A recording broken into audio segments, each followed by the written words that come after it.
Mesdames et messieurs, bonsoir.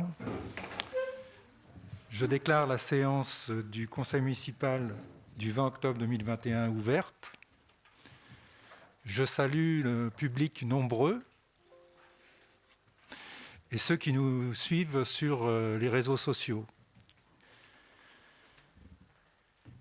Donc je propose Pierre Derache comme secrétaire de séance. Est-ce qu'il y a des oppositions ?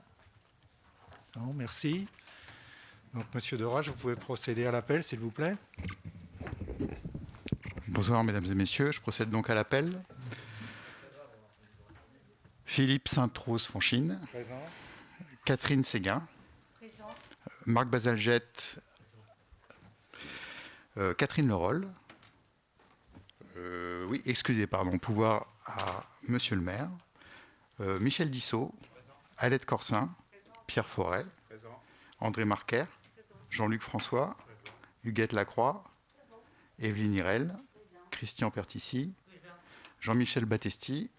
Emmanuel Reda. Gilles Chapelly. Christian Lebègue. Odile Desplanques. Fabienne Vallon. Nathalie Sagol, excusée, pouvoir à André Marquer. Yann Gamin. Charles-François Derache présent. Laetitia Innocenti, excusée, pouvoir à Monsieur Derache. Clarisse Pierre. Gérard Delomez. Sophie Percheron, excusée, pouvoir à Monsieur Moutet. Patricia Di Santo, excusée, pouvoir à Monsieur Delomez. Joseph Mattioli, excusé, pouvoir à Monsieur Vidal. Monsieur Vidal, Eric. Et Didier Moutet. Bonsoir. Merci. Donc le quorum est atteint. Avant de vous donner lecture de l'ordre du jour, je voulais rappeler que samedi dernier, 16 octobre, était le premier anniversaire de l'assassinat de Samuel Paty. Je vous propose d'honorer sa mémoire en marquant une minute de silence.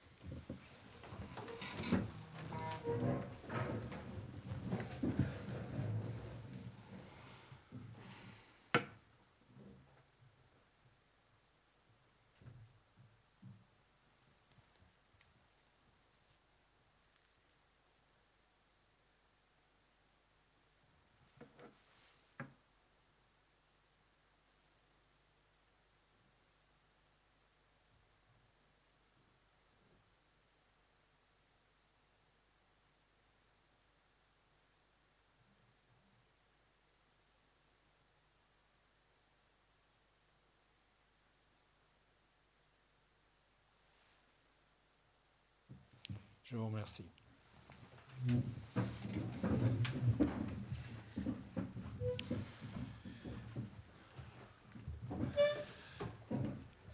Je souhaite porter à connaissance du conseil municipal 2 décès que nous avons appris très récemment, hier et aujourd'hui. Le décès de Madame Francine Guigou et le décès de Monsieur Gilles Manginot. Donc Madame Francine Guigou a été adjointe aux affaires culturelles de 1983 à 2001, sous Régis Caponi et puis le premier mandat de Florent Lerebourg. Elle avait obtenu la distinction de maire adjoint honoraire. Monsieur Gilles Manginot travaillait au service technique et était retraité. Ayons une pensée pour eux et leur famille.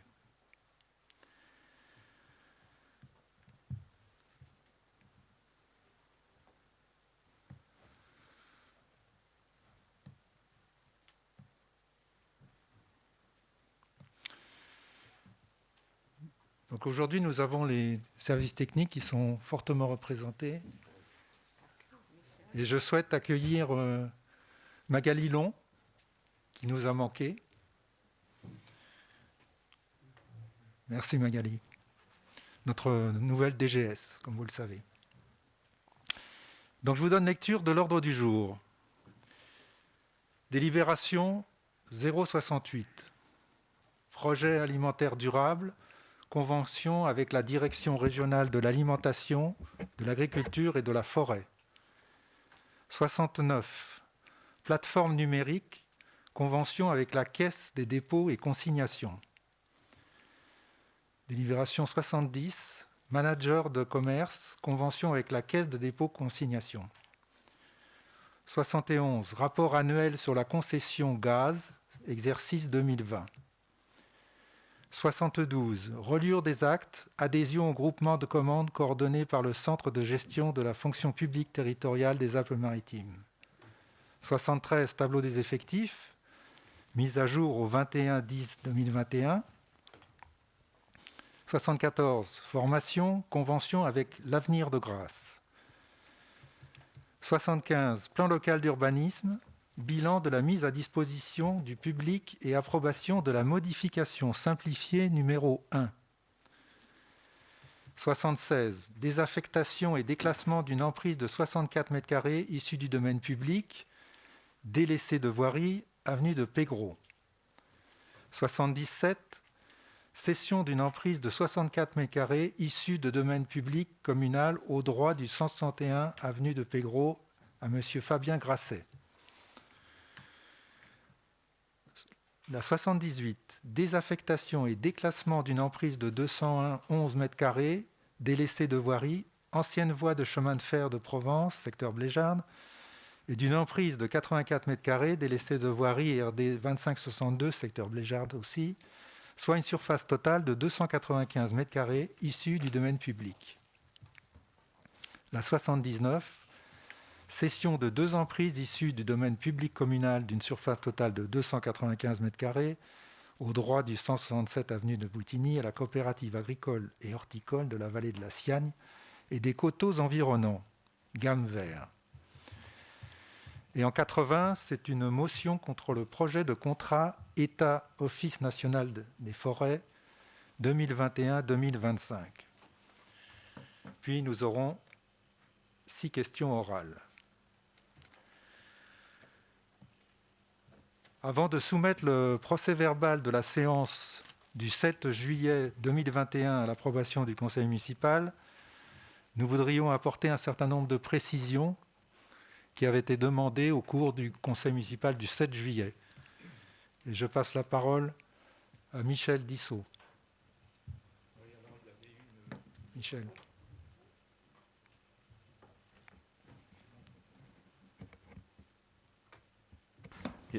Je n'ai pas participé concrètement à ce conseil, mais il y avait quand même une question qui portait justement sur les conseils de quartier.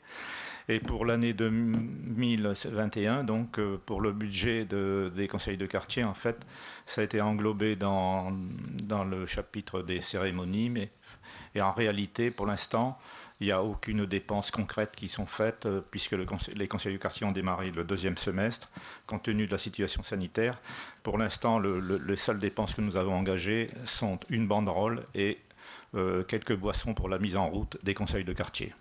Voilà, donc c'est dérisoire pour l'année 2021, les dépenses, et l'année prochaine, on fixera un budget pour 2022. Merci. Autre précision, Pierre Forêt? Oui, donc concernant globalement le budget qui avait été, qui est alloué à ces conseils de quartier, c'est la somme de 5 000 euros. Ensuite, je continue peut-être des précisions sur les délibérations. Oui, donc j'avais quelques précisions concernant les délibérations. Donc la délibération 2021-055, page 12, il y avait une question posée par M. Delemestre concernant la répartition des membres de la commission ad hoc d'appel d'offres du marché global de performance énergétique.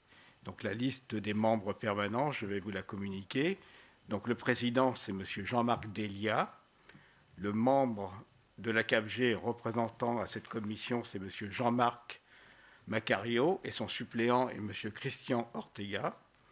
Le membre représentant la ville de Grasse, c'est M. François Roustan, et sa suppléante, c'est Valérie Copin.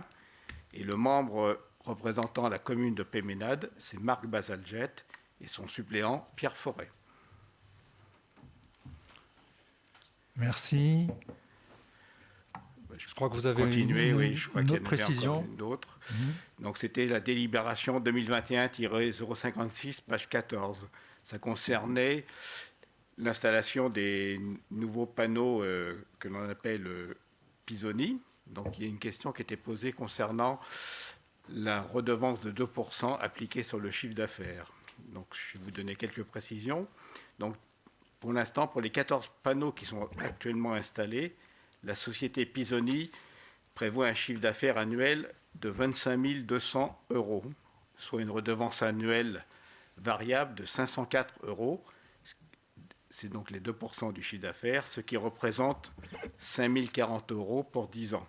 Dans la délibération, si vous vous souvenez, il y avait une prévision de 3 panneaux supplémentaires. Et donc avec ces 3 panneaux supplémentaires, la société Pisoni estime le chiffre d'affaires annuel pour ce contrat de concession à 36 064 euros, soit une redevance annuelle variable de 721 euros, soit 7 210 euros pour 10 ans. Et dernier point, ça concernait la délibération 2021-060, page 28. C'est une délibération qui concerne l'indemnité forfaitaire annuelle des fonctions essentiellement itinérantes. Donc la question concernait la répartition des agents sur les différentes fonctions. Donc sur la fonction restauration, il y a 5 agents. Pour la direction éducation, il y a 3 agents. Pour le CCAS, 3 agents. Pour l'entretien, 2 agents. Pour l'inculture, 1 agent, soit un total de 14 agents. Et sur la base de 350 euros par an et par agent, cette indemnité représente un montant total de 4 900 euros. Merci, M. Forêt. Marc Bazalget, je crois que vous aviez aussi une précision à donner sur le coût des jardins partagés.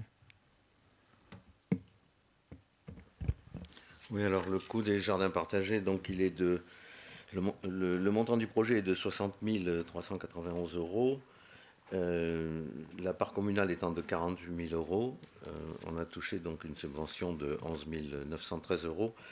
Il y a sur ces 48 000 euros, 30 000 euros donc, qui sont des dépenses de régie et 18 000 euros donc, qui sont à la charge de la commune suivant différents matériels. Juste pour exemple, la fourniture, la mise en place de l'arrosage automatique avec compteur défalcateur par parcelle et le passage des canalisations est de 6 000 euros hors taxe. Merci. Donc nous passons à la première délibération. Pardon, excusez-moi. Oui. Non, approuver le PV. Oui, parce que... Donc, passons à l'approbation du PV. Qui s'abstient? Qui vote contre? Unanimité, je vous remercie.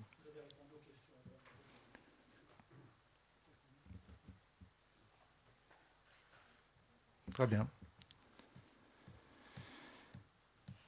Donc nous passons maintenant aux décisions.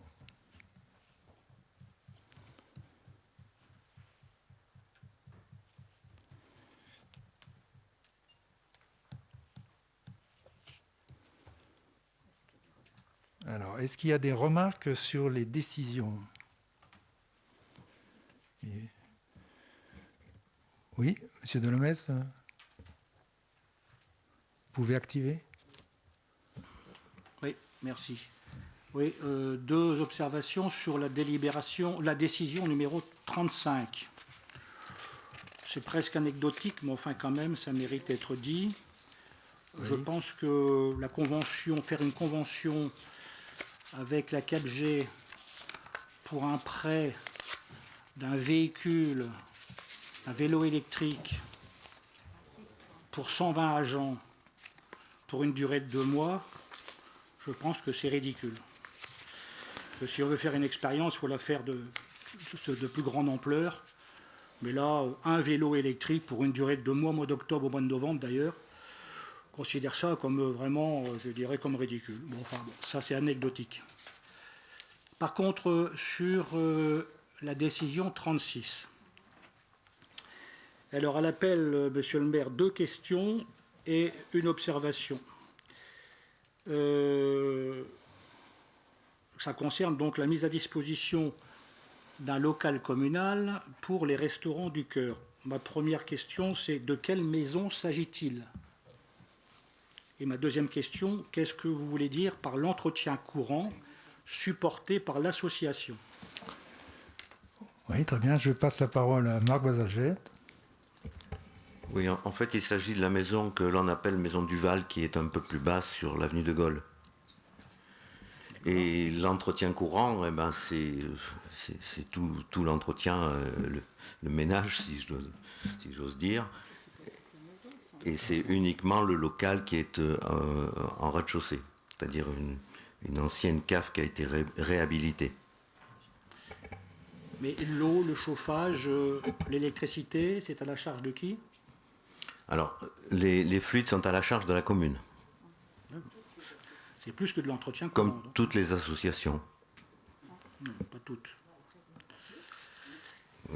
Oui, je pense le contrôle de Mme Corsin, mais il me semble qu'il n'y a pas de régie pour les fluides dans les associations.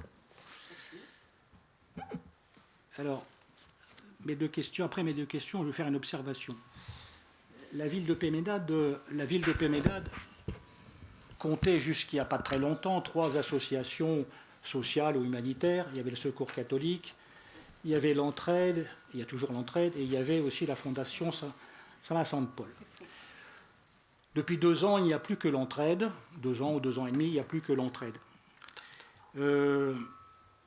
Franchement, on ne voit pas l'année. Alors, vous connaissez tous le travail que fait l'Entraide, qui a fait d'ailleurs un immense travail pendant la pandémie, pendant que beaucoup d'associations étaient au silence, au repos, en inactivité, ce qui ne les a pas empêchés de toucher des subventions conséquentes. On en a déjà parlé, et j'en parlerai jusqu'à la fin du mandat s'il le faut.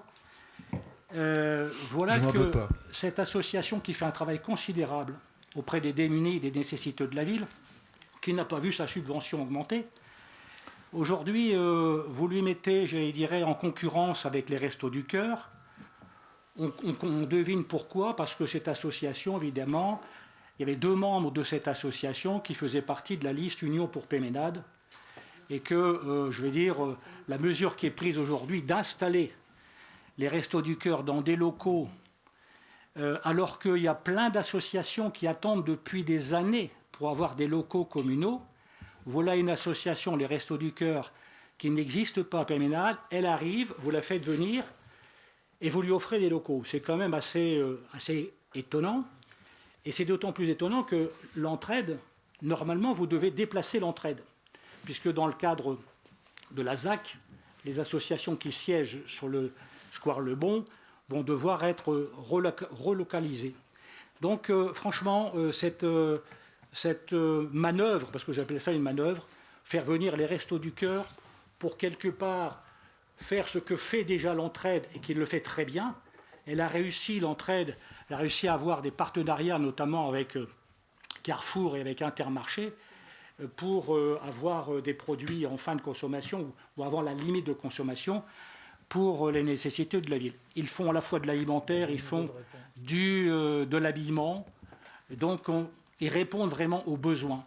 On ne voit pas l'intérêt, si ce n'est qu'une mesure un peu, je vais dire, discriminatoire à l'égard de l'entraide. On ne voit pas l'intérêt de faire venir les Restos du Cœur. Monsieur Delomez, je vous laisse responsable de vos déclarations. Ah bah oui, je les assume. Donc je ne commenterai pas vos déclarations. Madame Catherine Seguin va vous faire quelques commentaires. Je les connais de l'avance. Oui, parce que votre déclaration part déjà sur une erreur historique. Quand vous dites qu'il y avait 3 associations caritatives sur la commune, ce n'était pas le cas. Le Secours catholique était antérieur. L'entraide a été créée après. Je connais bien l'histoire puisque c'était à l'époque de Alain Brousteau. En plus, la société Saint-Vincent-de-Paul n'était pas sur la commune directement, mais basée au Tigné. Donc, en fait, il y avait une seule association caritative. Ici, madame. En plus, par ailleurs... Monsieur Delomez, laissez répondre Madame Seguin, oui, s'il vous plaît. Par ailleurs, je m'étonne quand même que vous relayiez un tel discours qui est de mettre en concurrence des personnes qui devraient avoir le même objectif. Ben oui. Je ne les mets pas en concurrence, c'est vous qui les mettez en concurrence. S'il vous plaît. Malgré certains éléments que je ne vais pas reprendre ici, c'est quand même une association qui a bénéficié des mêmes avantages que ceux qu'ils ont eus avec vous pendant la période électorale. Merci Mme Seguin. Monsieur Bazalgette veut compléter, pardon.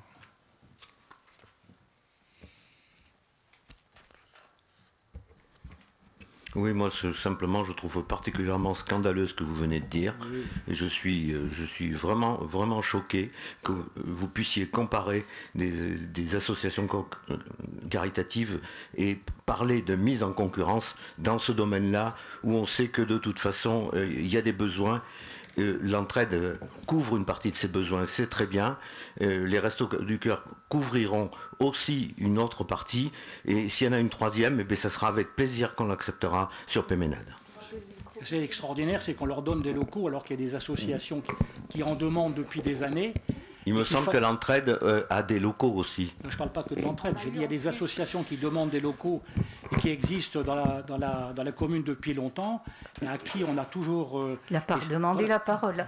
Ce que j'ai oublié de préciser, qui est quand même éminemment important, c'est que la venue des Restos du Cœur sur la commune est une conséquence d'un constat qui a été fait par l'association que vous citez en exemple, qui nous a dit au bout de quelques mois qu'elle ne pouvait plus assurer avec certitude l'aide à apporter aux personnes qui se présentaient chez eux. Donc on s'est dit, nous, au niveau de notre équipe, qu'est-ce qu'on va faire pour qu'on évite de laisser partir des personnes qui n'aient pas d'aide. Voilà pourquoi ces démarches ont été faites. Bon, je crois qu'on a fait le tour de la question. Monsieur Delomez, je vous demanderai de couper votre micro à la fin de chacune de vos interventions parce que ça crée un larcène. Merci, monsieur Delomez. D'autres commentaires sur la décision ? Non ? Merci. Donc nous passons à la première des délibérations. projet alimentaire durable, convention avec la Direction régionale de l'alimentation, de l'agriculture et de la forêt. Je vais donc vous en faire lecture de la synthèse dans un premier temps. La commune de Péménade souhaite s'engager en faveur d'un projet alimentaire durable pour sa restauration scolaire, avec comme objectif de proposer une alimentation saine, sûre et locale dans les restaurants scolaires et de préserver à la fois la santé et l'environnement. Ce projet alimentaire a pour vocation de toucher la jeunesse via la restauration scolaire et l'ensemble de la population péménadoise à travers diverses opérations de sensibilisation et une importante communication. Dans ce cadre, la commune a répondu à l'appel à candidature lancé par la Direction régionale de l'alimentation, de l'agriculture et de la forêt, qui prévoit de renforcer son soutien financier en faveur d'actions territoriales de développement durable au titre du plan France Relance.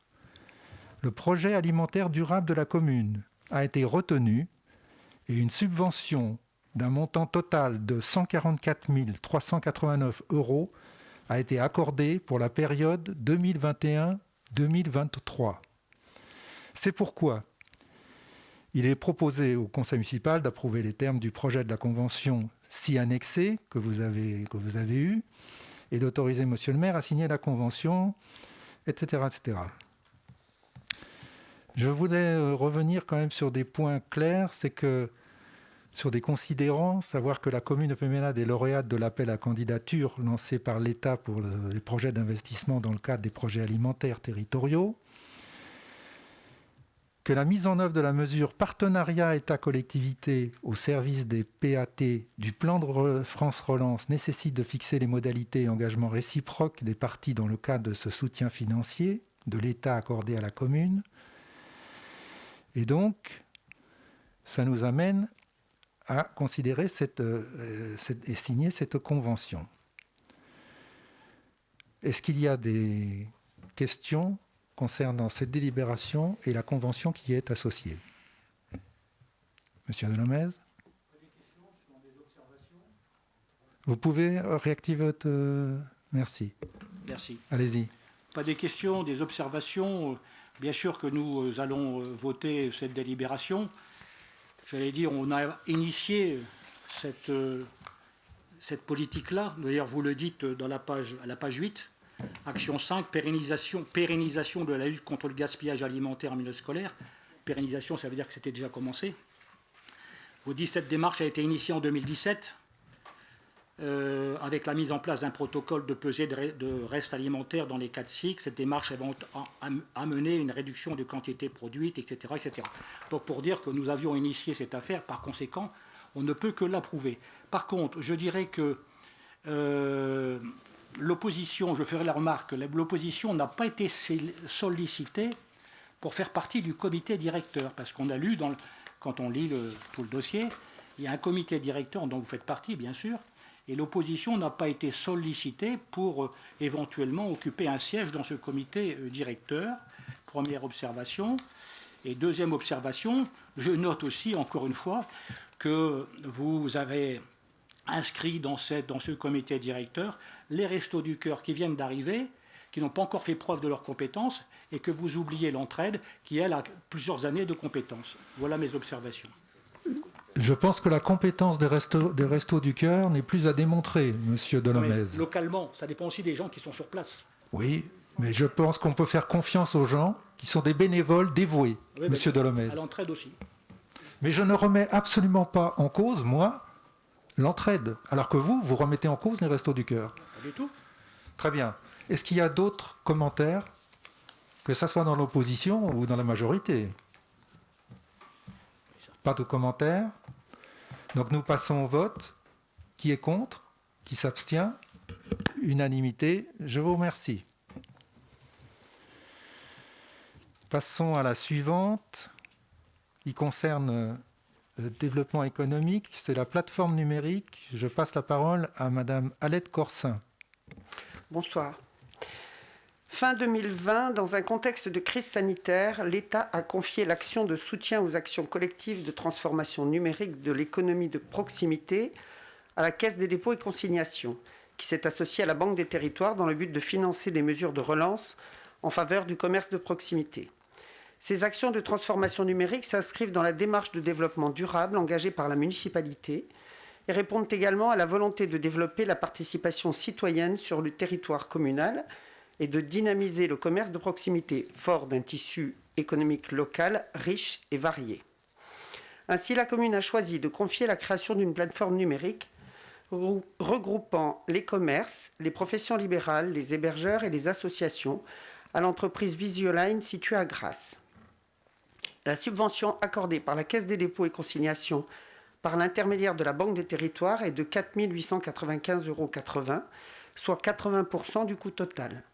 C'est pourquoi il est proposé au conseil municipal d'approuver les termes du projet de convention entre la commune de Péménade et la Caisse des dépôts et consignations, si annexée, et d'autoriser Monsieur le maire à la signer. Merci Madame Corsin. Des questions, Monsieur Delmès? Oui, une question concernant la mission qui est confiée à l'entreprise Visioline. Alors, quelle est cette entreprise qui est située à Grasse et pourquoi ne pas avoir confié cette mission à votre manager, puisque vous recrutez, c'est la délibération suivante, parce qu'elles vont ensemble pratiquement, ce sont les mêmes considérants. Pourquoi ne pas avoir confié cette mission à Julie Pignat, donc, qui va donc être la manager du commerce, puisque ça concerne évidemment, cette plateforme concerne les commerçants, les professions libérales et les associations. Ça, c'est donc la question. On va y répondre, monsieur. Voilà. Je vois que vous êtes adepte des raccourcis. Donc, Madame Corsin, vous avez un commentaire? Alors, il ne s'agit absolument pas du même métier. L'entreprise Visioline, ce sont des professionnels du numérique et de la conception de sites interactifs sur lesquels chacun peut s'inscrire. Donc nous avons, choisi cette entreprise parce qu'elle nous a proposé quelque chose qui correspondait à nos attentes, tout simplement. Mais ça n'est absolument pas le même métier que celui de Julie Pignat. Le choix s'est fait comment, le choix de cette entreprise? Par rapport à la proposition qui nous a été faite. Il y a eu une mise en concurrence? Oui, bien sûr. Il y a eu 2 entreprises qui se sont proposées, mais qui ne répondaient pas de la même façon. Et celle-ci nous a semblé plus appropriée à ce que nous souhaitions.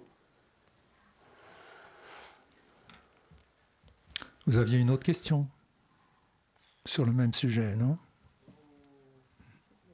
Non. Attendez, remettez votre micro. Pensez qu'il y avait sans doute peut-être un intérêt à faire une délibération commune avec la suivante, puisqu'il y avait encore une fois des considérants communs à ces 2 délibérations. Mais enfin, c'est du formalisme. Eh bien, Monsieur Delmès, nous regarderons avec attention la prochaine, mais pour l'instant, nous allons voter celle-ci. Qui s'abstient? Qui est contre? Unanimité, je vous remercie. Donc nous passons à la suivante, qui est totalement indépendante. Madame Corsin, vous avez la parole pour ce poste de manager de commerce. D'autant plus qu'il y a 2 conventions, donc il me semblait que 2 délibérations étaient nécessaires. Fin 2020, dans un contexte de crise sanitaire, l'État a confié l'action de soutien aux actions collectives de transformation numérique de l'économie de proximité à la Caisse des dépôts et consignations, qui s'est associée à la Banque des Territoires dans le but de financer des mesures de relance en faveur de commerce de proximité. Le développement durable, le développement économique et la solidarité sont 3 orientations portées par la municipalité, dont une des priorités est la redynamisation du tissu économique, notamment en centre-ville, par l'accompagnement des acteurs du territoire. Ainsi, la commune a souhaité recruter un manager de commerce ayant également des fonctions de chargé de développement durable et solidaire pour mener à bien les actions en faveur d'une redynamisation du centre-ville et de son tissu économique. La subvention accordée par la Caisse des dépôts et consignations par l'intermédiaire de la Banque des Territoires est de 20 000 € par an pour 2 ans, soit un total de 40 000 € représentant 47% environ du coût total. C'est pourquoi il est proposé au conseil municipal d'approuver les termes du projet de convention entre la commune de Péménade et la Caisse des dépôts, si annexée, et d'autoriser Monsieur le maire à la signer. Des commentaires? Non. Donc nous passons au vote. Qui est contre? Qui s'abstient? Unanimité, je vous remercie. Projet suivant. Environnement et fluide, c'est le rapport annuel sur la concession de gaz. La parole est à Marc Bazalgette. C'est une délibération classique. La commune de Péménade a confié la distribution publique de gaz naturel à la société GRDF SA par un contrat de concession signé le 8 juin 2009. Ce contrat concerne la gestion de 504 clients répartis sur 25,24 km de réseau gaz. Conformément aux dispositions du CGCT et notamment son article L 1411-3, le délégataire transmet à l'autorité délégante un rapport annuel sur l'exécution de la délégation qui retrace la totalité des opérations afférentes à l'exécution de la délégation de service public et analyse la qualité du service rendu.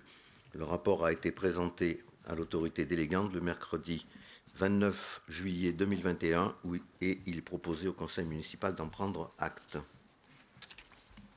Donc vous avez le rapport en annexe. Oui, monsieur Delemaitre. Profite de cette délibération pour demander où est-ce qu'on en est du SDEG auquel nous appartenons, puisque la commune est représentée dans ce SDEG. Donc je voulais savoir où en étaient les discussions qui avaient commencé avec nous et qui devaient se poursuivre. Si monsieur le SDEG a été dissous et donc c'est le SICTIAM qui l'a absorbé.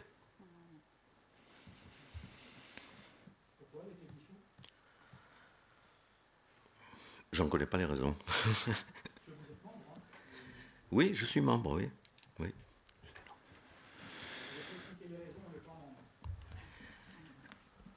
Non. C'est quelque chose qui traînait depuis longtemps, apparemment, même depuis avant 2020, sûrement. Je sais que le SDEG avait de gros problèmes financiers, et c'est sûrement une des raisons principales.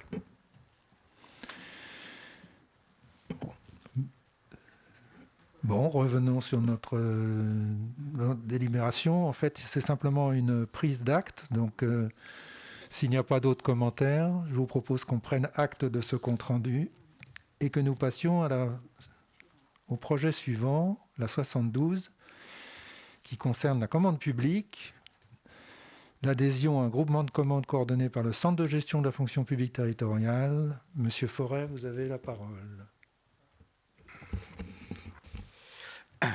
Bonsoir à tous. Donc, il s'agit d'un groupement de commandes relatif à la reliure des actes.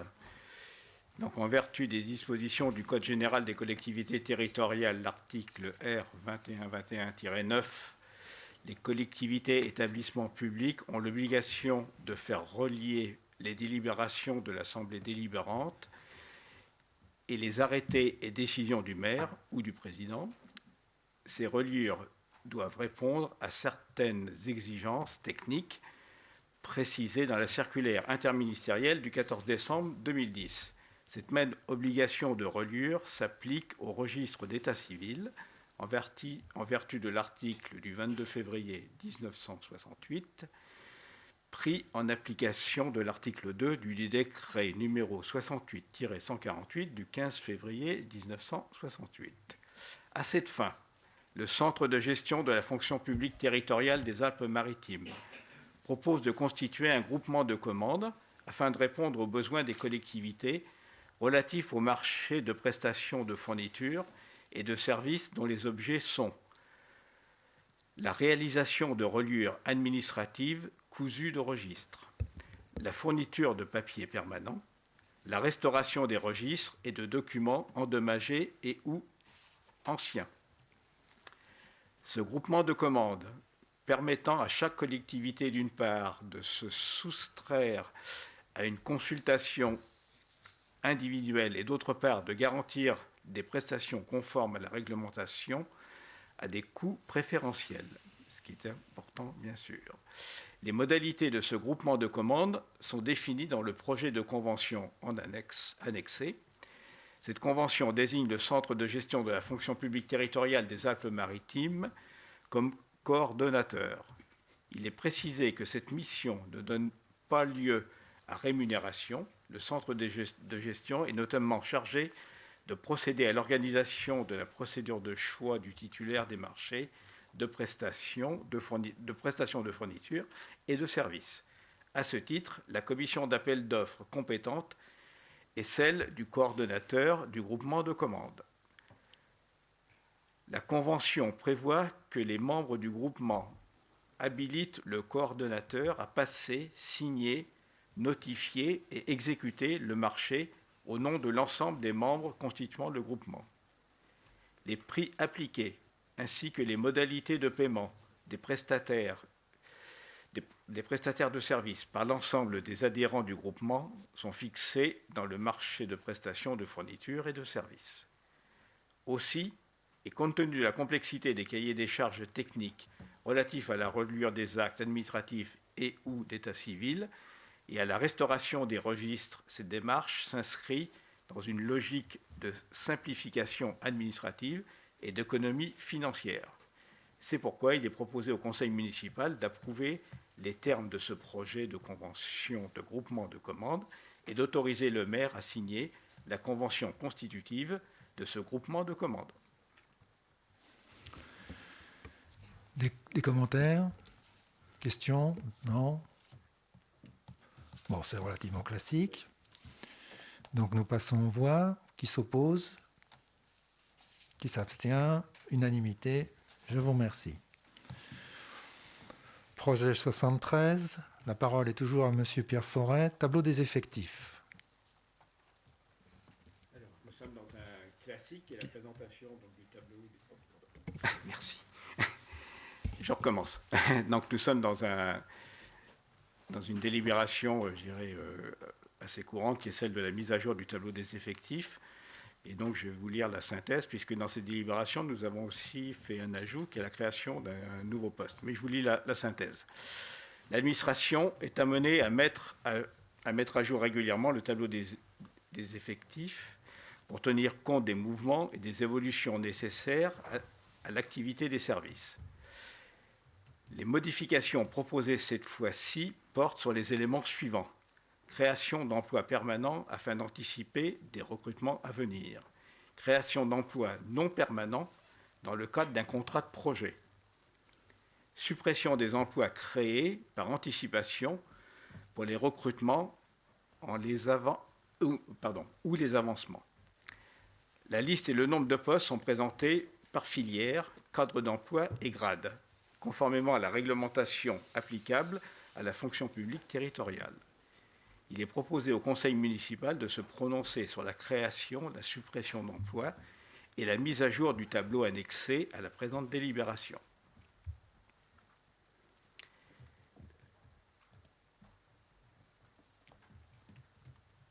Vous voulez ajouter quelque chose? Oui. Oui, je voulais ajouter un peu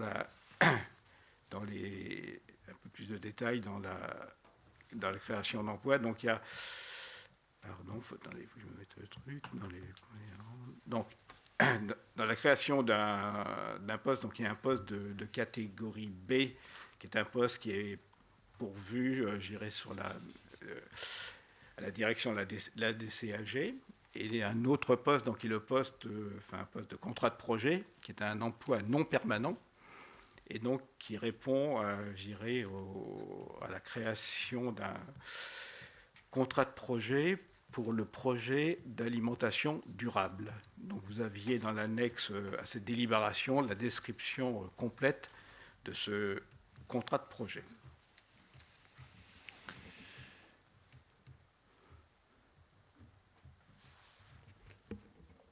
Est-ce qu'il y a des questions, des commentaires? Monsieur Delomez? Oui, une question concernant la création d'un emploi de rédacteur principal de deuxième classe. Là, brièvement, M. Forêt vient de dire, j'ai cru comprendre que c'était pour la DCAG. Pour quel emploi? Donc c'est un emploi, c'est en remplacement donc, de la personne qui occupait avant la gestion des cimetières, tout le processus d'élection, de recensement. Et donc c'est cet emploi-là. Le titulaire du poste est muté? Le titulaire du poste a été muté à la direction éducation, oui.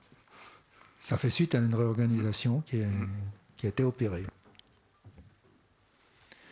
Autre point? Non? Très bien. Nous passons au vote. Qui s'abstient? Qui s'oppose? Unanimité? Je vous remercie.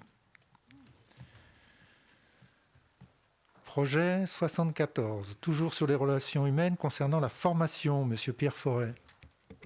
Alors, excusez-moi, il faut que je me mette dessus.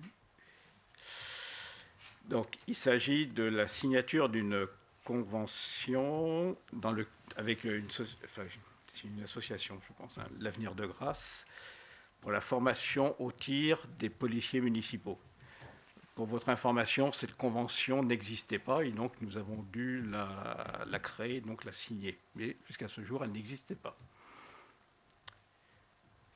Donc l'autorisation de port d'armes pour les agents de police municipale est soumise au suivi d'une formation annuelle d'entraînement au maniement des armes, consistant en 2 séances obligatoires par an à raison d'une demi-journée par séance, supervisée par un moniteur au maniement des armes. La commune de Péménade ne possédant pas de structure propre pour la formation au maniement des armes de ses agents de police municipale, il est nécessaire d'établir une convention de mise à disposition avec l'association L'Avenir de Grâce, association sportive spécialisée dans le tir et adhérente à la Fédération française de tir. Le coût annuel d'utilisation des installations pour 2 séances de formation d'entraînement obligatoire s'élève à 1 247 € pour l'achat des licences et l'occupation du stand de tir. La convention prendra effet à compter de la date de la signature pour une durée d'1 an renouvelable. Il est proposé au conseil municipal d'approuver les textes de la convention et d'autoriser monsieur le maire à la signer. Merci monsieur Forêt. Commentaires? Questions? Non? Très bien. Nous passons au vote. Qui s'oppose? Qui s'abstient? Unanimité? Je vous remercie. Nous changeons de secteur. La 75, urbanisme, PLU, bilan de la mise à disposition du public et approbation de la modification simplifiée numéro 1. La parole est à Jean-Luc François.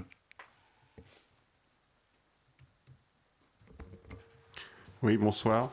Avant de donner lecture de la délibération, je vais donner quelques explications pour la présenter, parce que je sais que ce sont des sujets assez techniques et je pense que le public a besoin quand même de quelques explications.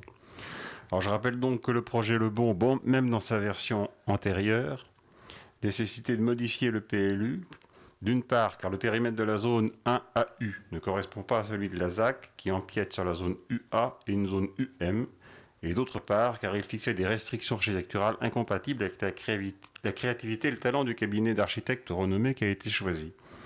Le remaniement du projet que nous avons négocié nécessite également de modifier le PLU, en particulier au niveau du document qui est dénommé l'OAP, où est défini le programme.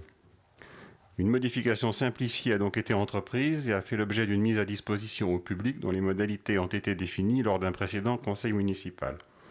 Les pièces du dossier modificatif figurent en annexe de l'ordre du jour et sont consultables sur le site internet de la commune.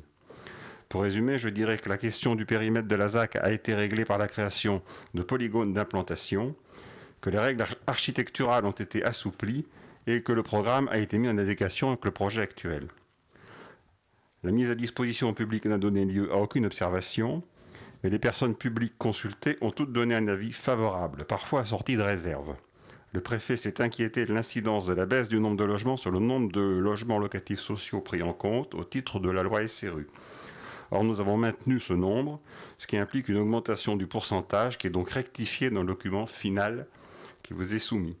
Le département a demandé aussi à être consulté sur les incidences du projet au niveau du trafic de l'avenue Boutigny, qui est une route départementale. Et la nécessité de cette consultation est donc précisée dans le texte final. Et d'ailleurs, il y a déjà eu une première réunion à ce sujet avec les services concernés. Alors, je vous donne donc lecture de la synthèse de la délibération. La poursuite de l'aménagement du centre-ville nécessitent l'adaptation des règles définies dans l'actuel plan local d'urbanisme. Ces ajustements liés au parti pris architectural de la ZAC Espace Le Bon sont mineurs et ne modifient pas le programme tel qu'il a été redéfini. Réduction du nombre de logements et augmentation des espaces verts. Une modification simplifiée du PLU a donc été prescrite par arrêté municipal en date du 24 mars 2021. Conformément à l'article L 153-47 du Code de l'urbanisme, cette procédure a nécessité la mise à disposition du dossier. Non, ça j'en ai parlé. Le bilan de la mise à disposition doit être dressé avant l'approbation du dossier de modification simplifiée du PLU. C'est pourquoi il est proposé au conseil municipal de tirer le bilan de mise à disposition du public et d'approuver le dossier de modification simplifiée du PLU. Je vais donc passer aux considérants. Considérant que ces ajustements liés au parti pris architectural de la ZAC sont mineurs et ne modifient pas le nouveau programme tel qu'il est défini par les municipalités, une procédure de modification simplifiée du PLU a été engagée. Considérant que la procédure de modification simplifiée a nécessité la mise à disposition du public pendant 1 mois, un dossier de modification simplifiée du PLU comprenant le projet de modification, l'exposé de ses motifs et le cas échéant les avis émis par les personnes publiques associées. Considérant que pour satisfaire aux obligations réglementaires, la commune avait défini les modalités, je ne vais pas vous les relire, on les avait déjà fixées ensemble. Considérant que le public a été informé par la presse de la mise à disposition du projet simplifié, dans une édition de Nice Matin du 13 juin 2021, considérant que l'avis de mise à disposition du public a été affiché en mairie et diffusé sur le site internet de la commune à compter du 14 juin, considérant que la mise à disposition du dossier de modification auprès du public s'est déroulée en mairie du 22 juin au 22 juillet 2021, considérant qu'aucune remarque n'a été consignée dans le registre ou reçue par courrier ou courriel, considérant que les personnes publiques associées ayant répondu ont émis un avis favorable sur le projet de modification simplifiée, considérant les observations de la direction départementale des territoires et de la mer, portant notamment sur le nombre de logements locatifs sociaux à maintenir dans le programme de la ZAC, considérant les observations du département portant sur la nécessité d'associer les services à la réflexion sur la connexion entre la ZAC et la route départementale 2562 et d'intégrer une politique cyclable au projet urbain de la commune, considérant que les dites remarques émises par les services consultés ont été prises en considération et intégrées au dossier de modification simplifié annexé à la présente, considérant que le dossier de modification simplifié numéro 1 du PLU tel que présenté après ajustement est prêt à être approuvé conformément à l'article L 153-47 du Code de l'urbanisme. C'est pourquoi il est proposé au conseil municipal de tirer le bilan de la mise à disposition du public et d'approuver le dossier de modification simplifié numéro 1. Merci, monsieur François. Y a-t-il des questions, des commentaires? Oui, monsieur Delomez. Je ne sais pas si le public a compris, et même les élus, mais enfin bon, c'est un dossier un peu complexe. Vous nous demandez ce soir, monsieur le maire, de tirer le bilan de la consultation publique et d'approuver le dossier de modification du PLU. C'est ça. Alors, sur le bilan de la consultation publique, vous nous demandez de tirer un bilan, alors que je dirais la consultation publique n'est pas terminée, puisqu'on peut encore écrire jusqu'au 5 novembre au commissaire enquêteur. Donc, tirer un... Si, c'est marqué sur le site. Non, vous confondez deux... Non, je ne confonds rien du tout. Attendez. Excusez-moi de vous interrompre, mais il y a deux choses. Il y a une modification simplifiée... Monsieur Delomez, coupez votre micro, s'il vous plaît. Une modification simplifiée qui a été entreprise uniquement sur le périmètre de la ZAC, et en particulier sur l'OAP. C'est celle-ci qui est une modification simplifiée qui a fait l'objet d'une mise à disposition publique. Nous avons actuellement une enquête publique sur une modification de droit commun du PLU qui ne porte pas sur ces aspects-là.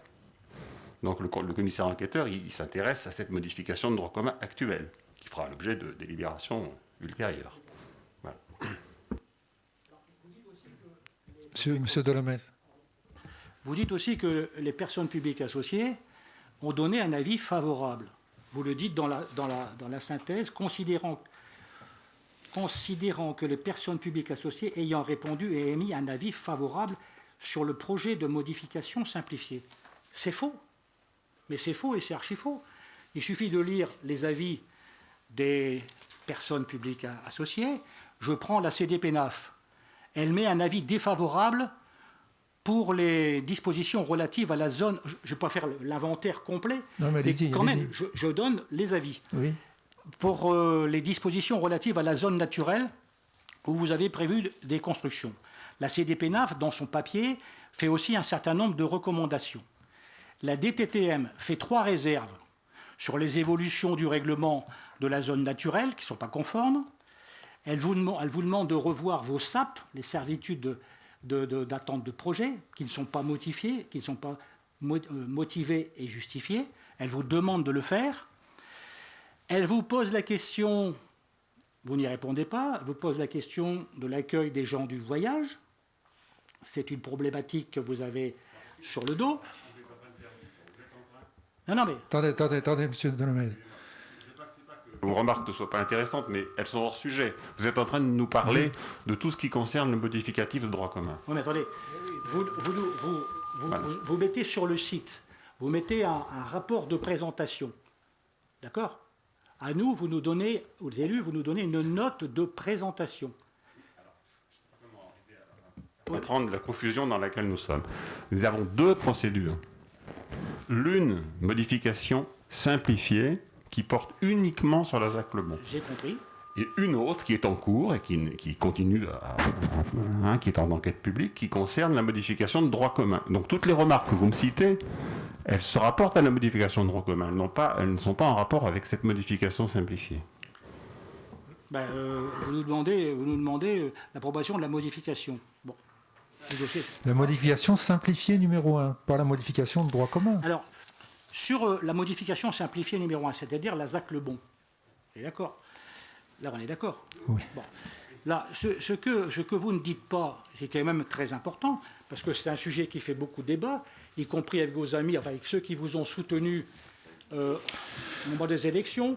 Allez au fait, oui, pour qu'on voit si vous êtes là dans le droit chemin. Ce sont les faits, monsieur le maire, ce sont les faits. Non, mais... Y compris avec ceux qui vous ont soutenu, qui aujourd'hui vous critiquent parce que vous... Monsieur Delomez, dites-nous... On parle de Le Bon. Oui, alors parlez de Le Bon. Je parle de Le Bon. Et dites-nous ce qui vous motive dans les réponses qui sont faites par les VPA, les partis publics associés. Sur Le Bon, il n'y a pas de particulier, je dirais, de sujet particulier de la part des alors, s'il n'y a pas de sujet particulier, le sujet est clos et nous pouvons passer au vote. Non, attendez, vous avez l'habitude de ne pas répondre aux questions ou de les éluder et de vous empêcher de parler. Oui, mais là, vous introduisez une confusion en amenant des éléments qui correspondent à la modification de droit commun. Nous sommes sur la modification simplifiée numéro 1. Nous allons donc rester sur la modification simplifiée numéro 1. Je vous demande de nous dire quelles sont vos remarques concernant cette modification. Est-ce que c'est clair ? Oui, c'est pas clair, c'est pas totalement clair. Je dis que sur la modification, vous n'avez pas tout dit dans le rapport que vous nous présentez. Vous nous dites pas, vous présentez ça comme un progrès, comme une modification environnementale du projet Le Bon. Vous ne nous dites pas un certain nombre de choses, notamment que vous baissez le nombre de logements privés, que vous augmentez les logements sociaux de 10%, que vous retirez une 60aine de parkings en moins par rapport au projet initial, que vous diminuez de moitié l'espace commercial, tout ça vous ne le dites pas.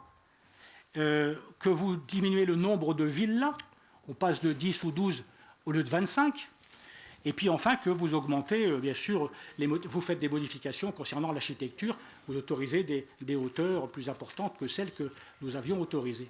Bon, voilà. Donc, voilà les observations que je voulais faire sur la modification simplifiée. Mais, je persiste et signe à dire que tout cela introduit l'autre partie, c'est-à-dire la modification générale, sur laquelle les personnes publiques associées se sont exprimées avec des avis défavorables. Voilà. Non, on n'est absolument pas là, monsieur Delomez. Vous mêlez deux choses. Donc nous allons rester sur notre modification simplifiée numéro 1. Est-ce que Jean-Luc François veut rajouter quelque chose ? Oui, vous aurez tout le loisir de vous exprimer sur le modificatif de droit commun le moment venu. Hein. Voilà. Là, le programme, la modification du programme, elle est tout à fait clairement définie, puisque c'est un des points, notamment c'est ce qui est dénommé l'OAP, elle est parfaitement définie, on sait parfaitement ce qui a été modifié, donc il n'y a pas de... rien n'est caché. Hein.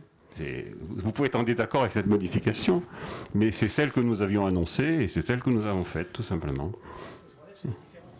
Monsieur Delomès. Mais il n'y a pas plus de logements sociaux, il y a le même nombre. Seulement, comme il y a moins de logements en tout, évidemment, si on avait un tout petit peu de mathématiques, on comprend que le pourcentage est plus élevé. Oui, mais bien sûr. Monsieur Delomès, admettez que vous avez fait une confusion. Je veux dire, mais si, vous avez fait une confusion entre deux éléments qui sont complètement indépendants et que nous allons traiter dans le temps. Bon. On ne vous entend plus, là. Hein. C'est pas une, comment dirais-je, une confusion, puisqu'on parle quand même du sujet de la modification du PLU. Certes, il y a l'aspect simplifié, c'est ce qu'on vient de dire, et après, il y a la modification complète. Et c'est là-dessus sur lequel je voulais aussi m'exprimer, parce que pour moi, tout est lié. Aujourd'hui, monsieur Delomès, nous traitons de la modification simplifiée numéro 1. Vous aurez tout le loisir de vous exprimer à l'envi lorsque nous aborderons la modification de droit commun. Oui. Ben oui. Voilà. Donc, est-ce qu'il y a d'autres commentaires, questions sur cette modification simplifiée numéro 1 ? Qui, je le rappelle, est limité à la ZAC Le Bon. Il y en a plein. Donc, nous allons passer au vote. Qui s'oppose ? Qui s'abstient ? 3 abstentions, 6 abstentions. Donc, le projet est adopté à la majorité. Je vous remercie. Alors, nous allons passer à la suivante.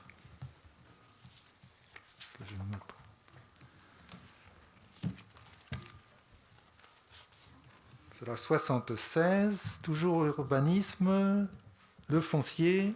Monsieur Jean-Luc François, c'est à vous. Alors, les deux délibérations qui suivent. Pardon. Les deux délibérations qui suivent sont liées, puisque vous savez que lorsqu'on cède une partie du domaine public, il faut d'abord le déclasser. Donc, en l'occurrence, ces deux délibérations concernent une cession à M. Fabien Grasset d'un délaissé qui borde l'avenue de Pégros. Je vous lis donc la synthèse de la première. La commune de Péménade a été sollicitée par M. Fabien Grasset pour lui céder une partie du domaine public communal. Celle-ci correspond à un délaissé de voirie lié à l'avenue de Pégros. Il s'agit d'un bord de voirie enherbé ne présentant pas d'intérêt public particulier. Pour céder cette emprise foncière, il est nécessaire de procéder à la désaffectation et au déclassement de la partie du domaine public concernée. C'est pourquoi il est proposé au conseil municipal de procéder à la désaffectation et au déclassement de ce délaissé d'une emprise totale de 64 mètres carrés. Bon, je pense qu'on n'a pas besoin de lire tous les considérants, on peut passer au vote. Alors, on va demander s'il y a des commentaires, des questions. Visiblement non. Non, très bien. Donc nous passons au vote. Qui s'oppose ? Qui s'abstient ? Unanimité, je vous remercie. La 77, donc, qui est totalement liée. Oui, voilà. Monsieur Fabien Grasset, propriétaire de la parcelle AZ numéro 233, a sollicité la commune pour l'acquisition d'une emprise issue du domaine public communal, délaissée de voirie avenue de Pégros, joustant sa propriété d'une surface de 64 mètres carrés. C'est pourquoi il est proposé de donner son accord pour la cession de ce terrain. Cette vente devra être formalisée par un acte notarié. Alors je précise que cette vente est faite moyennant une somme de 1 000 €. Très bien. Donc s'il n'y a pas de questions, on passe au vote. Qui s'oppose ? Qui s'abstient ? Unanimité, je vous remercie. Nous passons donc à la 78 qui correspond aussi à une désaffectation et un déclassement. Voilà, 78 et 79 sont liés donc pour les mêmes raisons. Il s'agit cette fois-ci de délaissés qui se situent de part et d'autre de l'ancienne propriété Rosan, qui a donc fait l'objet d'un compromis de vente avec la coopérative agricole horticole de la vallée de la Siagne et des cotons environnants. À l'occasion de la signature de ce compromis, il est apparu qu'il existait des délaissés qui appartiennent à la voirie et qui se situent dans l'enceinte du terrain clôturé actuellement. Et donc, Il s'agit donc de céder aussi ces 2 délaissés. Il s'agit de 2 bandes de terrain avec clôture ne présentant pas d'intérêt particulier. Pour céder ces emprises foncières, il est nécessaire de procéder à la désaffectation et au déclassement de la partie du domaine public concernée pour 295 mètres carrés. Alors, il y a des plans de géomètre qui ont été joints en annexe. Il y a une petite bande qui longe la route départementale et l'autre qui correspond à l'ancienne voie ferrée qui se situe donc le long du parking de covoiturage. Est-ce qu'il y a des commentaires? Non. Donc, qui s'oppose? Voilà. 6 voix. Ouais, je comprends. Oui, je comprends. C'est logique. Pas de souci. Donc, adopté à la majorité. Donc, le pendant? Le pendant, donc, à la suite de la délibération précédente, de délibération par contre 2021-48 du 7 avril 2021, une promesse unilatérale de vente a été signée entre la commune de Pévenade et la coopérative agricole et horticole de la vallée de l'Escade et des côtes environnants en vue de la cession des parcelles à L 194 247 167 avenue de Boutigny. Le plan de bornage établi par le géomètre a mis en exergue l'existence de 2 délaissés du domaine public communal. De part et d'autre de ces parcelles cadastrées, ces délaissés constituent l'assiette des murs de clôture ceinturant la dite propriété et en partie nord, un portail permet l'accès au terrain. Il y a lieu de régulariser cette situation foncière. Par courrier du 27 septembre 2021, la coopérative agricole a confirmé à la commune son intérêt d'acquérir ces délaissés. C'est pourquoi il est proposé au conseil municipal de donner son accord pour la cession de ces 2 délaissés à la coopérative agricole. Cette vente devra être formalisée par un acte notarié. Alors vous noterez dans les considérants que l'administration des domaines a été consultée et que donc un accord a été trouvé pour la vente de ces délaissés moyennant une somme de 5 000 €. Bon, nous allons passer aux voix. Qui s'oppose? 6 voix. Donc là, le projet est adopté à la majorité. Je vous remercie. Donc nous avons terminé les délibérations appelant un vote. La 80, c'est une motion contre le projet de contrat État-Office national des forêts. Donc c'est dans le thème Affaires générales patrimoine. Donc je vais vous lire la synthèse. Le 10 juin dernier, Dominique Jarlier, président de la Fédération nationale des communes forestières, a été reçu par les cabinets des ministres de l'Agriculture, de l'Alimentation, de la Transition écologique et de la cohésion des territoires et des relations avec les collectivités territoriales pour une présentation du prochain contrat État-ONF 2021-2025. 2 mesures annoncées ont été jugées inacceptables. Alors, ces 2 mesures sont: un soutien complémentaire des communes propriétaires de forêts sera également sollicité. Cette contribution additionnelle est prévue à hauteur de 7,5 millions d'euros en 2023, puis de 10 millions d'euros par an en 2024-2025. Une clause de revoyure étant prévue en 2022 pour confirmer cette contribution et définir les modalités. Adapter les moyens de l'ONF en cohérence avec la trajectoire financière validée par l'État, notamment en poursuivant sur la durée du contrat la réduction de ses effectifs de 95 ETP par an. C'est pourquoi l'Office national des forêts sollicite la mobilisation des communes et le vote d'une motion contre le projet du contrat d'objectifs et de performance État-ONF pour la période 21-2025. Donc, dans les considérants, je ne reviendrai pas sur le premier qui répète les montants qui sont concernés.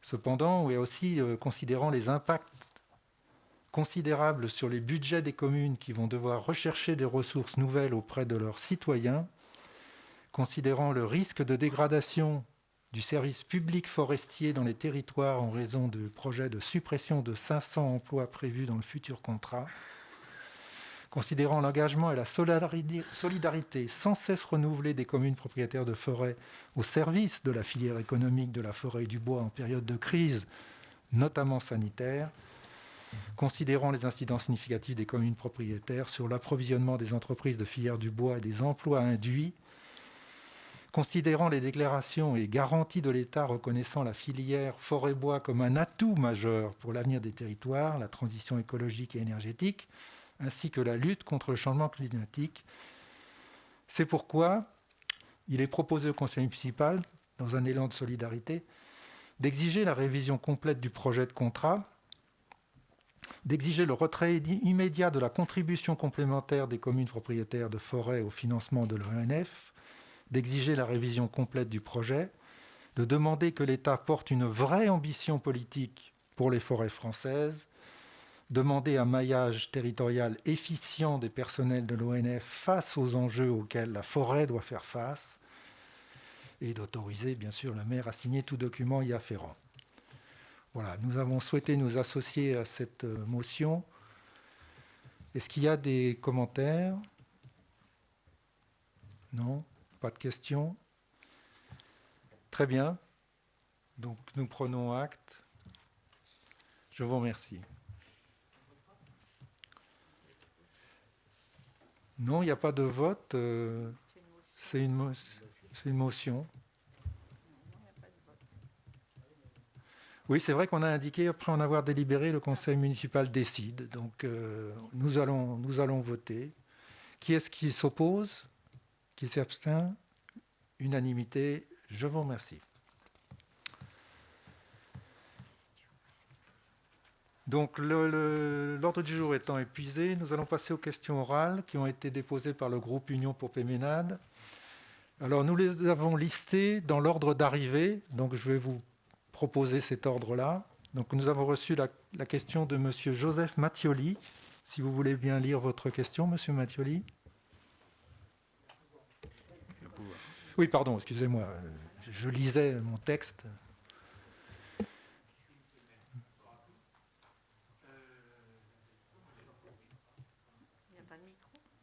Attendez, excusez-moi. Allez-y, merci Monsieur le maire. Bonsoir à tous. Alors, lors du dernier conseil municipal, vous avez voté pour la généralisation du télétravail en octroyant 3 jours par semaine, alors que le gouvernement en prévoyait 2. Aujourd'hui, le gouvernement stoppe le télétravail en le ramenant à 1 jour. Qu'allez-vous faire? Merci. Vous avez un peu modifié votre question, mais bon... Moi, j'avais aujourd'hui, le gouvernement stoppe le télétravail. Bon. Monsieur Forêt, vous voulez bien répondre? Oui, donc je vais rétablir, parce que je pense que la question de monsieur Mattioli n'est pas correcte. Et donc je vais vous dire ce qu'il en est réellement. Donc le décret du 11 février 2016 a fixé à 3 jours la quotité maximum de télétravail. À ce jour, la délibération du Conseil fait référence à ce décret et rien d'autre.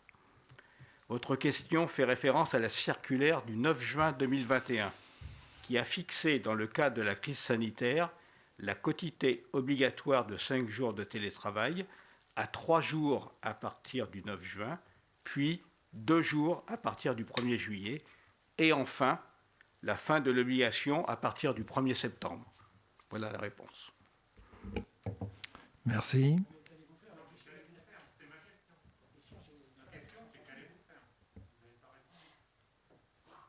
Eh bien, je vous réponds, ce que nous allons faire, c'est que nous avons fixé le nombre de jours de télétravail à 3 jours par semaine. Voilà. Si?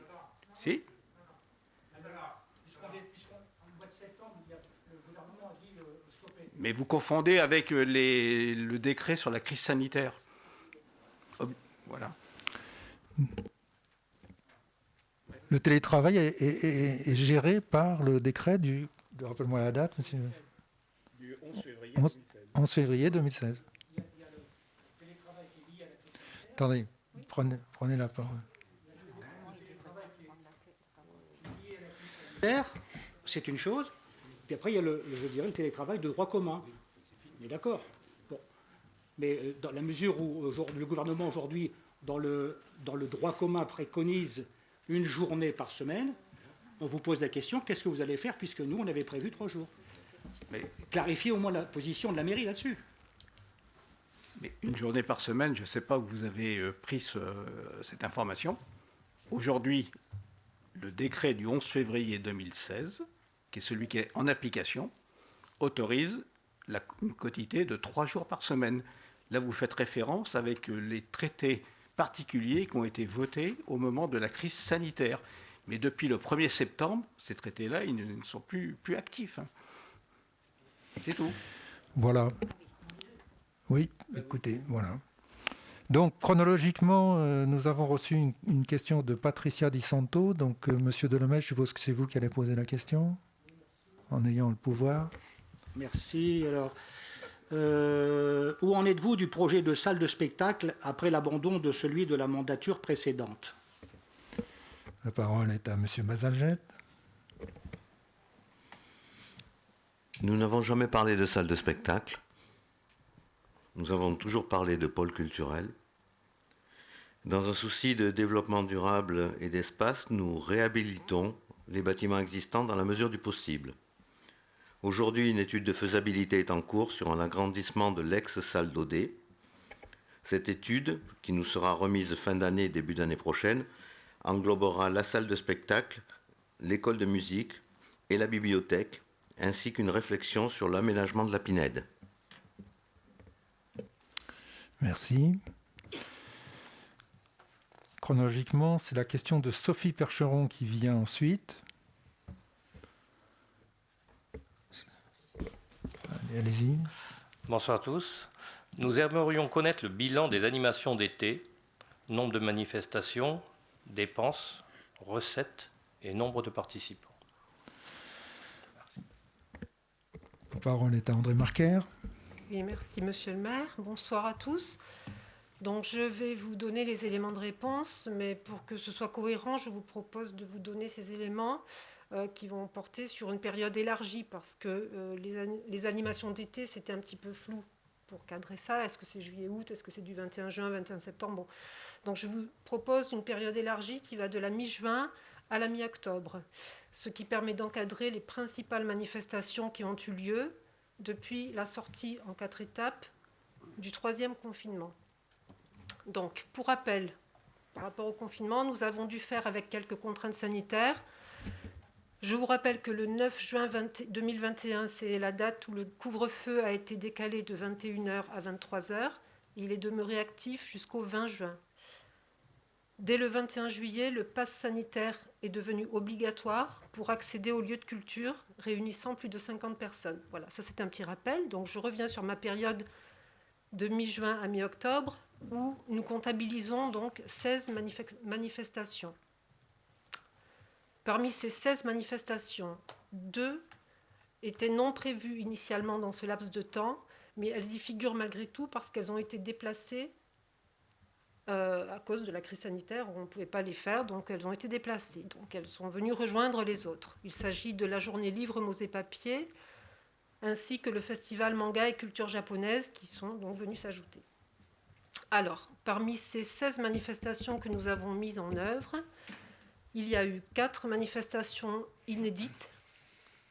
Il s'agit de Livres, mots et papier, qui était prévu en mai, le festival À voir et à manger, qui s'est déroulé en juin, la soirée jeux en septembre et le festival des soupes au mois d'octobre. Il y a eu 2 participations à des projets communautaires en lien avec le Théâtre de Grasse, les projets par les villages et Hors les murs. Il y a eu également 2 partenariats avec des associations pour l'organisation du festival 5 qui était un festival de chorale, et l'organisation de la fête du canal de la Siagne. Il y a eu aussi 2 concerts, un concert de musique actuelle et un concert de chant lyrique.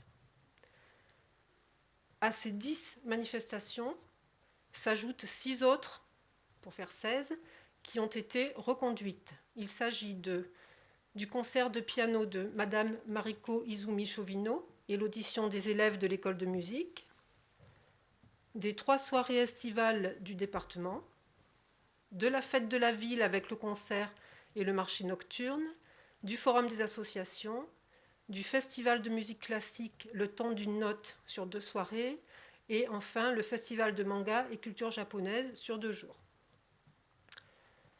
Le total des dépenses de cette programmation sur 5 mois s'élève à 52 032 euros. Le total des recettes s'élève à 5 836 euros. Alors, dans ce chiffre-là, il ne faut pas oublier de tenir compte des contraintes liées à la crise sanitaire. Avec le couvre-feu, l'obligation de présentation du pass sanitaire sur les manifestations, le port du masque, puis la crainte de la maladie également. Voilà. Au niveau des participations, c'est un petit peu difficile. Évidemment, cela dépend de la manifestation. On totalise, si on fait le total de toutes les participations du public, on arrive à peu près 12 500 participations. Voilà. Je ne sais pas si j'ai correctement répondu à la question qui était posée. Les documents sont à disposition s'il y a besoin pour entrer plus dans les détails, point par point. Merci, Madame Marquer. Question suivante de Monsieur Éric Vidal.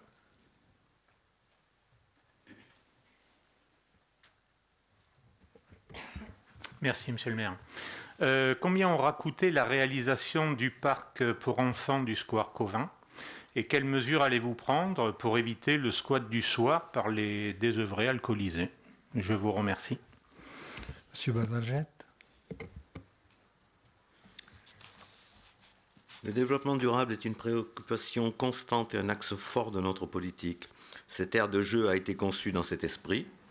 Barrières périphériques en bois, sol amortissant en copeaux de bois et gazon pour les plus jeunes, ce qui est préférable pour la biodiversité au goudron et au plastique. L'ensemble du projet s'élève à 391 514 €. Donc, travaux de voirie, terrassement, murs et enduits, 259 278 € qui sont réalisés sur le marché à bon de commande. La fourniture et la pose des jeux, 80 213 €. La fourniture du bois et la confection d'une clôture, façonnage de la clôture par AB Bonsodo, 39 000 €.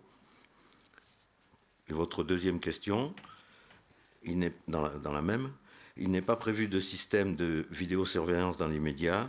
On va laisser vivre le site et nous prendrons les dispositions nécessaires selon les incidents. Et on fera appel à la gendarmerie ou à la police municipale si besoin. Merci, Monsieur Bazalgette. Nous passons à la question de Monsieur Gérard Dolomez. Si la municipalité précédente avait réservé le terrain à l'entrée de l'avenue de Pégros, à gauche, pour créer un giratoire permettant le tourne à gauche en venant de Péménade, pour faciliter la circulation des bus et des usagers aussi venant du Tigné, pour le tourne à droite, tourne à gauche et tourne à droite.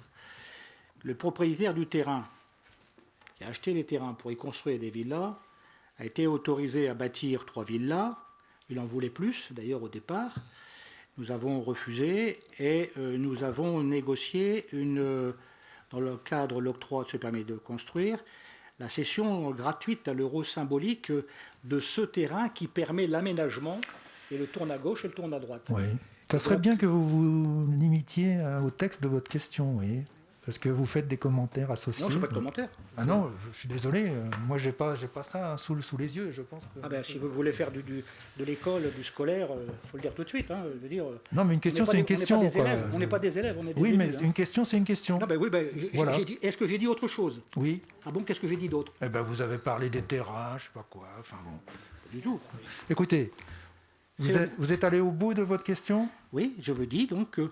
Votre question, où est-ce qu'on en est de ce projet d'aménagement? Très bien, on va vous répondre. Monsieur François. Ce projet n'est pas remis en cause et l'emplacement réservé ER6 est maintenu dans le dossier de modificatif au PLU actuellement en enquête publique. Le mot projet est néanmoins un peu fort car aucune étude n'avait par ailleurs été engagée par la commune ou le département pour la création d'un rond-point et le PLU prévoit seulement un emplacement réservé pour l'aménagement du carrefour existant afin d'améliorer la giration des véhicules. Quant au montant de 1 €, la municipalité avait eu la validation de principe de l'agent immobilier chargé de faire l'intermédiaire avec les propriétaires, mais il n'y avait pas d'accord écrit formalisé de tous les propriétaires indivis, et non pas du propriétaire, et ceux-ci n'ont pas entériné cette offre. Après consultation des domaines, un accord informel a été trouvé avec les propriétaires indivis sur un montant d'acquisition, à l'exception de l'un d'entre eux qui tarde à répondre. Nous espérons y parvenir amiablement afin d'éviter de devoir recourir à une déclaration d'utilité publique. Merci, Monsieur François.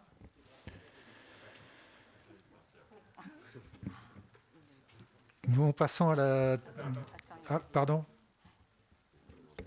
Si vous disposez d'un document qui démontre qu'il y a un engagement pour céder à la commune cette parcelle à 1 euro, je vous serais très reconnaissant de me le transmettre, ça nous rendrait bien service. Ah oui, eh ben, oui. Il ne la tient pas, donc. Voilà, très bien. Monsieur Delomès, je vous remercie. Monsieur Didier Moutet, vous avez une question, s'il vous plaît? Allez-y. Oui, bon. On vient de commémorer le premier anniversaire de l'assassinat de Samuel Paty. Qu'avez-vous fait pour honorer sa mémoire? Vous étiez engagé à lui dédier un espace public, comme la municipalité précédente l'a fait pour le colonel Beltrame. Où en êtes-vous? Donc je vais vous répondre. Pour rendre hommage au colonel Beltrame, la municipalité précédente avait pris le parti de débaptiser le carrefour de Soufel-Weyersheim. Notre approche est différente. Plutôt que de débaptiser un espace public existant, nous souhaitons honorer Samuel Paty en lui dédiant un espace public nouvellement créé. Nous prévoyons de le réaliser dans le courant de l'année 2022. Merci. Nous avons terminé donc les questions orales. La tradition veut qu'on passe la parole au public, puisque nous avons aujourd'hui la possibilité de recevoir du public. Le public ne souhaite pas prendre la parole? Très bien. Donc nous allons clore ce conseil municipal. Je vous remercie. Je remercie les services qui ont été présents. Je remercie les élus et je remercie tous ceux qui nous ont suivis sur les réseaux sociaux. Et je vous souhaite une bonne soirée. À bientôt.